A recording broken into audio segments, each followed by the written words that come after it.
नमस्कार दोस्तों। मैंने अपनी पिछली 2 वीडियोज़ में आपसे शेयर किया कि 20 से 25 दिन लगातार बारिश होने के बाद छत पे रखे मेरे पौधों का क्या हाल है, क्योंकि समर में मेरे पौधों का हाल बहुत बुरा हो गया था। तो इसलिए मैंने सोचा कि अब बारिश के बाद थोड़ा सा अपडेट शेयर करूं। इसी कड़ी में आइए दोस्तों आगे बढ़ते हैं। नई अपडेट बाकी छत पे बचे हुए बाकी बचे पौधों की अपडेट लेने के लिए। तो आइए मैं दिखाती हूँ। पिछली वीडियो में मैंने आपको नींबू का अपडेट दिया था, लास्ट अपडेट नींबू का दिया था। तो इसके साथ ही मेरीगोल्ड का एक ही छोटा सा प्लांट लगाया था, लेकिन अभी बहुत लंबा हो गया है। और ऐसा ही एक प्लांट मैंने नीचे आंगन में रखा था, वो भी ऐसे ही लंबा हो गया था। तो मैंने ट्रायल के लिए उसके यहाँ से कट करके छोटी छोटी कलियाँ छोटी छोटी कटिंग बना करके उनको मिट्टी में रोप दिया था, और वो चल गई है। और वो अब थोड़ा सा हेल्दी भी हो गया है और काफ़ी बुशी भी हो गया है। और बड़ निकलने के लिए उसमें जगह जगह से नई टिप्स बन गई है। तो मुझे लगता है कि इसके साथ भी मुझे यही सेम करना पड़ेगा। इसके मैंने ये नीचे वाला पोर्शन फेंक दिया था और खाली यहाँ से मैंने टिप लेके इनकी कटिंग करके नए प्लांट बना दिए थे। तो अगर इसी तरीके से अगर फ्लावरिंग होनी है तो फिर इसमें भी मैं 1 2 3 4 5 6 7 प्लांट बना सकती हूँ। और इससे मैं 7 प्लांट तैयार करके फ्लावरिंग ले सकती हूँ। तो इसके लिए भी अब मैं सोचूंगी कि मुझे क्या करना है, क्योंकि ऐसे मुझे ये बहुत ज़्यादा हेल्दी नहीं दिख रहा है, खाली ये ऊंचा ऊंचा होता जा रहा है जंगली पौधे की तरह। तो इसकी भी मैं अब कटिंग करूँगी।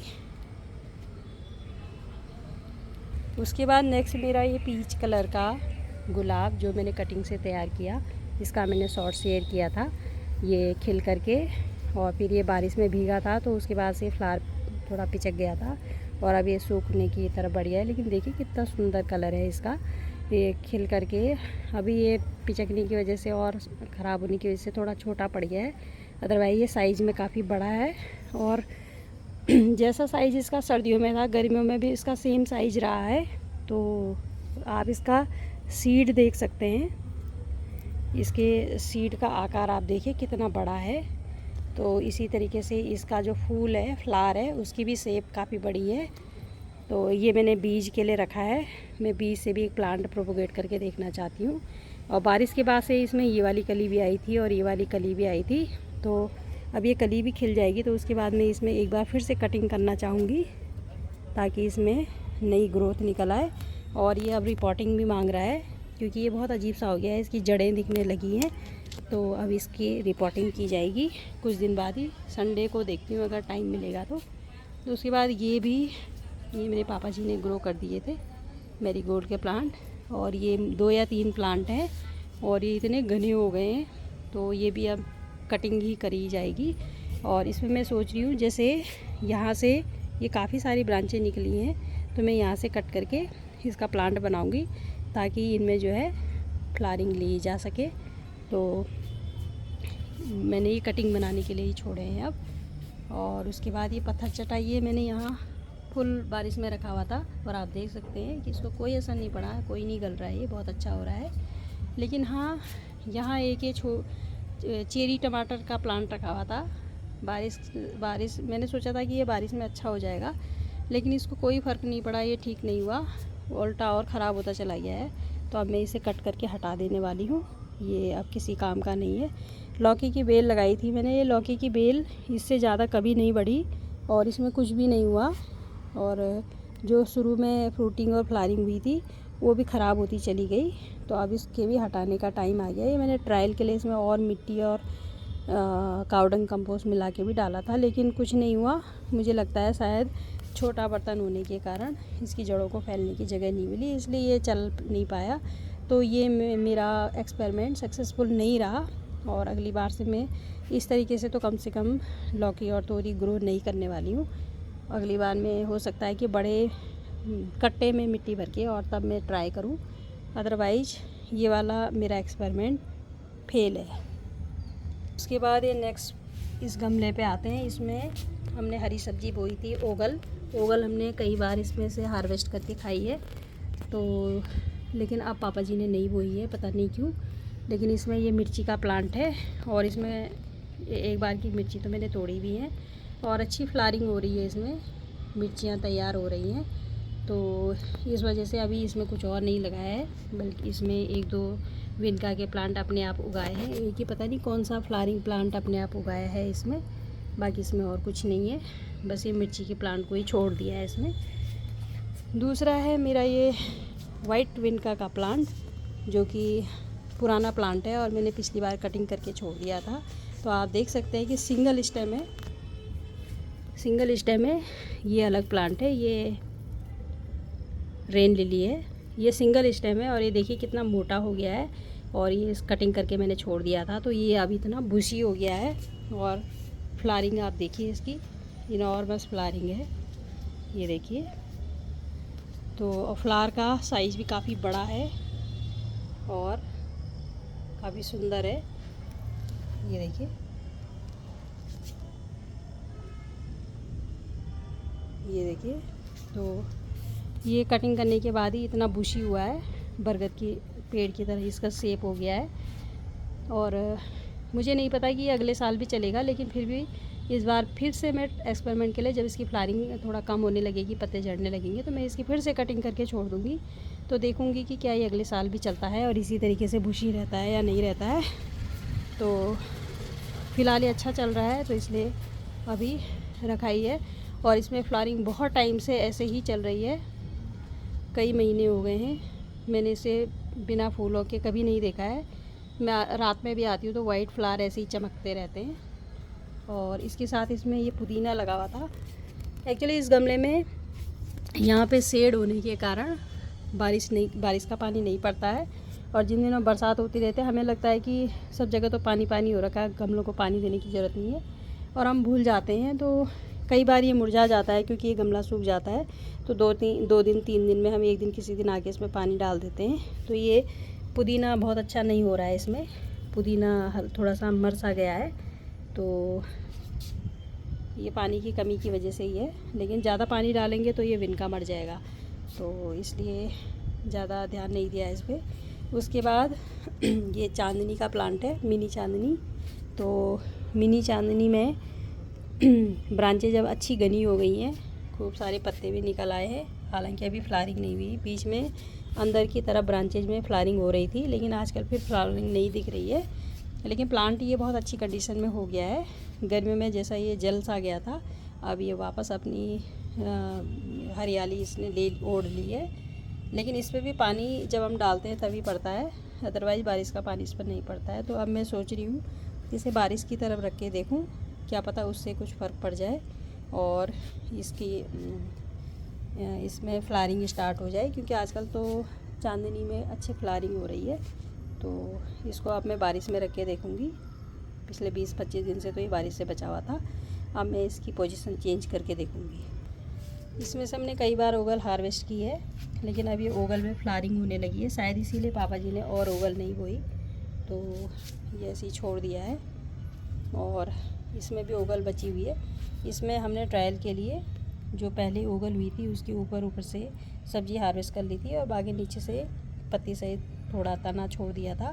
तो अब उसमें नई स्टेम तो निकल रही है, तो देखते हैं इसमें से और सब्ज़ी हार्वेस्ट करने लायक होता है या नहीं होता है। तो इसके लिए एक्सपेरिमेंट के लिए छोड़ा गया है।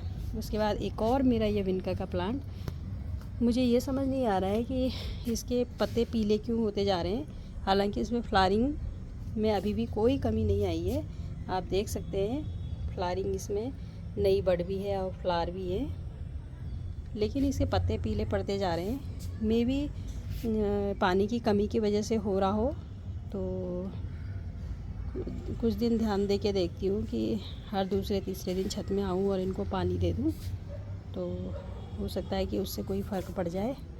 उसके बाद मेरी एक टोकरी जिसमें मैंने ये पोर्टुलाका लगाया था, ये पोर्टुलाका बिल्कुल मर गया था, और जब से बारिश स्टार्ट हुई है ये अपने आप फिर से निकल आया है। मुझे लगा था कि ये पॉट खाली हो गया है, लेकिन ये अपने आप फिर से इन्होंने नई जड़ें बना ली हैं और ये बाहर आ गई है। और बल्कि इसमें इक्का दुक्का फ्लावरिंग भी अब होती रहती है। ये देखिए, आज सुबह का खिला हुआ फूल है, ये कल का खिला हुआ फूल है, तो इसमें अब फ्लावरिंग भी होने लग गई है। और ये 2 कोलियस के प्लांट, ये भी अपने आप उगाए हैं, क्योंकि इसमें ऐसा ही एक मदर प्लांट पिछली बार अपने आप उगाया था, तो शायद उसी के बीज इसमें गिरे होंगे, तो ये अपने आप ही उगाया है, हमने नहीं उगाया है। तो देखती हूँ इनके साथ क्या करना है। हालांकि इसका कलर इतना सुंदर मुझे नहीं लग रहा है, लेकिन मैं सोच रही हूँ बाहर लगा देती हूँ अपने गेट के बाहर। तो देखती हूँ क्या कर सकती हूँ इन प्लांट्स के साथ, क्योंकि प्लांट्स मुझे फेंकने का बिल्कुल मन नहीं करता है, और वैसे भी ये बिल्कुल नए सैपलिंग है, तो मैं चाहूँगी कि मैं इन्हें कहीं पर ग्रो कर दूँ। तो मैं कोशिश करती हूँ कि अपने गेट के बाहर इन्हें लगा देती हूँ। एक और मैरीगोल्ड का प्लांट, ये भी पापा जी ने यहाँ लगा दिया था। इसमें बल्कि 2 प्लांट हैं, लेकिन इसमें कई सारी कटिंग तैयार हो सकती है, तो इसको भी मैं कटिंग से प्रोपोगेट कर लूँगी। इस बार मैरीगोल्ड के प्लांट मुझे मार्केट से शायद ख़रीदने ना पड़े, ऐसी मेरी उम्मीद है। उसके बाद ये मेरी मधुकामिनी का प्लांट, कुछ दिन पहले इसमें ज़बरदस्त ब्लूमिंग हुई थी, और मैंने आपको वीडियो भी शेयर किया था, इसका लाइव वीडियो। और अब जो जहाँ जहाँ फ्लावरिंग हुई थी, ये देखिए ऐसे इसके बीज बनने तैयार लग गए हैं। पिछली बार के भी मेरे पास बहुत सारे बीज हैं, लेकिन मुझे उन्हें ग्रो करना नहीं आ रहा है। रुक रुक के कहीं कहीं अभी फ्लावरिंग भी हो रही है, ये देखिए, लेकिन मोस्टली इसमें सीड बन रहे हैं। मुझे हर जगह इसमें छोटे छोटे मिनी संतरे की तरह के आकृतियाँ दिख रही है। ये देखिए, इसमें भी ये कितने छोटे छोटे संतरे जैसे हो रहे हैं, और यहाँ पर भी। तो ये पूरे पेड़ पर ऐसे ही छोटे छोटे संतरे जैसे लगे हुए हैं। तो अभी बहुत सारे इसमें सीड बनने वाले हैं, लेकिन इस बार मैं सोच रही हूँ कि इसकी मैं प्रूनिंग भी करूँगी।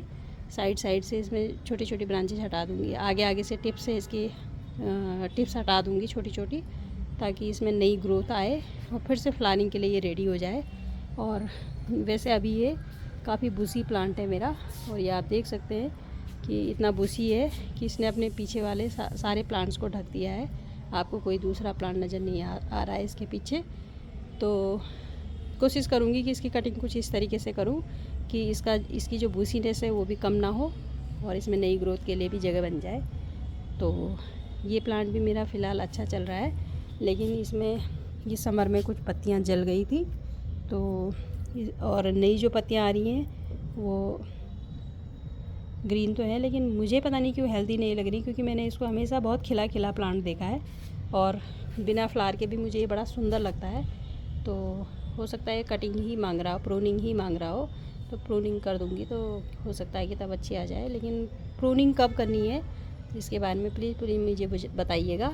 और आप लोगों ने भी अगर कोई वीडियो शेयर की होगी यूट्यूब पे, तो मैं वो भी सर्च करके ज़रूर देखूँगी, ताकि मैं इसकी केयरिंग टिप्स और ले सकूँ। उसके बाद मेरे एक ये ड्रैगन फ्रूट का प्लांट है। ड्रैगन फ्रूट का ये कटिंग से लगाया हुआ प्लांट है, जो मैंने अपनी सिस्टर के यहाँ से लिया था, और बारिश की वजह से ये देखिए इसमें जड़ें आ रही हैं जगह जगह से। और मेरी सिस्टर बता रही थी कि जैसे यहाँ से जड़ आ रही है तो इसको थोड़ा बड़ा होने दूँ, और यहाँ से कट करके मैं लगा दूँ। इस जड़ की वजह से ये दोबारा हो जाएगा। ऐसी ये जगह जगह से इसमें कई सारी जड़ें आ रखी है। ये तो जड़ें सूख भी गई है 2 दिन की धूप में, लेकिन इसमें लगातार जगह जगह से जड़ें आ रही हैं। तो ये कटिंग के लिए इस समय बिल्कुल तैयार है, लेकिन अभी तक इसमें फ्रूट नहीं आया है, पता नहीं कब आएगा। तो कोई बात नहीं, मैं आप लोगों के ड्रैगन फ्रूट के प्लांट और उनके ड्रैगन फ्रूट देख के तसल्ली कर लूँगी। फ़िलहाल मैं वेट करूँगी कि इसमें फ्रूट कब आए। उसके बाद नेक्स्ट है ये मेरा, इसको साइकस पांडा ऐसा कुछ बोलते हैं। तो ये फिकस की स्पीसीज है, और ऑर्नामेंटल प्लांट है। तो मुझे ये पिछले साल ही बहुत ही बुशी था, इसकी काफ़ी सारी इसमें पत्तियां थी, लेकिन इस साल इसकी पत्तियां जब मैंने समर में ये ऊपर रखा तो इसकी काफ़ी पत्तियां झड़ गई थी। ये पत्तियां इसी में पड़ी हुई हैं, बल्कि अभी काफ़ी पत्तियां झड़ गई थी, लेकिन फिर भी नई ग्रोथ इसमें रुकी नहीं। और मैंने ये फुल समर में रखा हुआ था, लेकिन पत्तियां कहीं नहीं जली हैं। ये आप देख सकते हैं, पत्तियां अच्छी हैं, लेकिन पुरानी पत्तियां पीली हो के गिरी। तो मुझे लगता है कि जो फिकस स्पीसीज है, पतझड़ के मौसम से ये बहुत ज़्यादा इफ़ेक्टेड रहती है, और इसमें उस समय पत्तियां गिरती हैं। अब इसके टिप्स पे तो पत्ते हैं, लेकिन ये देखिए नीचे से ये थोड़ा सा खाली खाली सा लग रहा है। तो कोई मुझे कह रहा था कि ये कटिंग से भी ग्रो हो जाता है, तो ये कटिंग से कब ग्रो होता है? क्या मैं इसकी कटिंग आजकल करके ग्रो कर सकती हूँ, या कटिंग करने से मुझे नुकसान होगा? मुझे प्लीज़ सजेस्ट कीजिए कि मुझे क्या मुझे इसको यहाँ से कट कर देना चाहिए, क्योंकि अगर मैं यहाँ से कट कर देती हूँ तो फिर इसमें पत्ते बिल्कुल नहीं रह जाएंगे। और आप देख सकते हैं पिछले साल इसमें जो एरियल रूट आई थी वो भी ज़मीन में चली गई और उन्होंने भी जड़ नीचे पकड़ ली है। तो एरियल रूट भी इसकी नीचे अटैच हो गई है पिछली बारिश की। नई बारिश में इसमें कोई एरियल रूट नहीं आया है। अब मैं वरीड हूँ इसके बारे में कि इसको मैं कैसे कटिंग करूँ। प्लीज़ मुझे ज़रूर सजेस्ट कीजिएगा कि मुझे किस तरीके से इसकी कटिंग करनी चाहिए। नेक्स्ट है मेरा कैलेडियम। कैलेडियम में अभी मैंने कुछ दिन पहले शेयर किया था कि इसके पत्ते छोटे छोटे हो रहे हैं और लगातार 20-25 दिन बारिश की वजह से, हालांकि यहाँ पर बारिश नहीं गिरती है शेड की वजह से, लेकिन बारिश की वजह से लगातार छत में नमी बनी हुई थी, ह्यूमिडिटी बनी हुई थी। तो अब आप देख सकते हैं जो पत्ता मेरे हाथ से छोटा था अब वो मेरे हाथ के बराबर हो गया, थोड़ा सा मेरे हाथ से बड़ा हो गया है। तो अब नए जो पत्ते निकल रहे हैं वो थोड़ा बड़े होते जा रहे हैं। तो और प्लांट इसमें जो कलर हैं वो भी बड़े खूबसूरत निखर के आ रहे हैं। तो बारिश के बाद कैलेडियम भी काफ़ी हैप्पी हो गया है। नेक्स्ट है मेरा ये हेज प्लांट और इसमें वाइट कलर के छोटे छोटे फ्लावर आते हैं। ये शायद खिल के और गिर चुके हैं और बेसिकली ये पत्तों के लिए जाना जाता है। जिसके पत्ते दूसरी साइड से ये रेड कलर के रहते हैं। ये आप देख सकते हैं ये कितना सुंदर लग रहा है। बिल्कुल ये रेड भी नहीं बल्कि पिंक कलर है। ये पिंक कलर एक साइड की पत्तियाँ पिंक हैं और दूसरी साइड ग्रीन है। तो ये अपनी सुंदर पत्तियों के लिए ही जाना जाता है और इसकी हेज बनती है। तो बारिश से पहले ये बहुत मुरझाया हुआ सा था और इसकी पत्तियाँ भी मुचड़ी सी और बहुत छोटी छोटी निकल के आ रही थी। कुछ ऐसी पत्तियाँ निकल के आ रही थी, लेकिन अब बारिश के बाद सारी पत्तियाँ हेल्दी हो गई हैं और प्लांट भी काफ़ी घना हो गया है। तो ये भी बारिश के बाद काफ़ी हैप्पी। और लास्ट छत में रखा हुआ मेरा ये प्लांट है। ये भी मैंने कटिंग से ग्रो किया था, मेरा पीच कलर का रोज़। और इसमें मैंने ये सीड के लिए छोड़ा था और मुझे लग रहा है बंदर ने इसे कुतर के खा लिया है। ये देखिए बंदर ने इसे कुतर के फल समझ के खाया है। और इसमें मैंने एक ब्रांच, ये बहुत लंबी 3 फीट लंबी ब्रांच हो गई थी, मैंने इसको कट कर दिया था। तो अब आप देख सकते हैं यहाँ से नई ग्रोथ निकल के आ गई है। और इसके अलावा यहाँ भी इसकी एक नई ग्रोथ आई थी, लेकिन बंदर ने ये भी तोड़ दिया है। तो बंदरों से मुझे बहुत डर लगता है, तो इसलिए जब बंदर आते हैं तो बंदर जब छत पे आते हैं तो मैं यहाँ से भाग जाती हूँ। तो मेरे प्लांट्स को उस वक्त कौन बचाएगा ये मुझे नहीं पता, तो इसलिए उस वक्त मैं इन्हें ईश्वर के भरोसे ही छोड़ देती हूँ। और उसकी कटिंग करने के बाद से एक इसमें ये बड़ आई है और इसमें भी मैंने एक फ्रूट छोड़ा है। फ्रूट इसमें 2 छोड़े थे लेकिन एक बंदर ने खा दिया है, तो ये वाला इसमें अभी बच रहा है। तो चलिए 2 फल मेरे पास हो जाते हैं पीच कलर के। एक ये भी बड इसमें आ रही है और एक बड मुझे इधर दिखाई दे रही है, ये देखिए। तो बरसात के बाद रोज़ेज़ ने भी बहुत अच्छा अपना प्रदर्शन दिखाया है।